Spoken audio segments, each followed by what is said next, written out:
Hi, I'm Dr. David Eagleman. Welcome to Neuroscience Shorts. I want to talk to you about something that my lab studies, haptics, the science of touch. I'm going to tell you about touch from skin to nerves to the brain. It's a complex and counterintuitive system, and it's a very beautiful one. We're going to look at how humans process touch, both consciously and unconsciously, and we're going to explore the powerful influence that it has on our lives. The largest organ in your body is actually on your body. It's your skin, and it's a miraculous sort of material. More than half the human brain is devoted to processing sensory experience, but unlike your other senses, which are focused, skin and touch, this is spread across your whole body.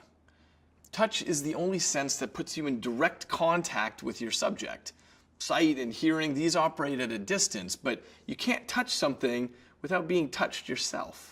So let's zoom in on how haptics works. You have many different receptor types embedded in your skin for detecting pressure and itch and coolness and stretch. And you have many different ways to detect pain. So there's mechanical pain, like when you get cut, and there's thermal pain when something's hot, and there's chemical pain when there's an acid on your skin. And together, this whole zoo of receptors inside your skin allows you to tell a lot about the outside world in terms of texture and temperature and pressure and roughness and hardness. Your sense of what's out there is totally dependent on these receptors in your skin. If you inject something to block their operation, then you're not aware anything's out there. That's what we call a local anesthetic. But it only begins with the receptors. That's not the end point. From receptors in your skin, signals travel up nerves to the elevator of your spinal cord, and they go up to your brain. And they end up at a place called the somatosensory cortex, which is a strip along the outside of your brain about where you would wear headphones. If you were to measure brain activity along this strip, you'd see that every tiny millimeter of it corresponds to some particular part of your body. And you'd see that not all body parts are represented equally. Some parts have more real estate devoted to them, like your hands and your feet and your genitals and your mouth and your lips and your tongue. It's not surprising that we devote so much of our brain's territory to the hands. Humans began to walk upright several million years ago, and that freed up our hands to go and explore the world around us.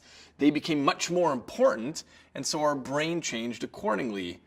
The situation now is that our fingertips have 2,000 sensory receptors in them, and this gives us such exquisite sensitivity that we can feel little bumps the width of a human hair. Helen Keller could lay her hand on the radio and feel the difference between the strings and the cornets. Plato didn't think much of touch. He considered it the most carnal of all the senses. But his student Aristotle had a very different view.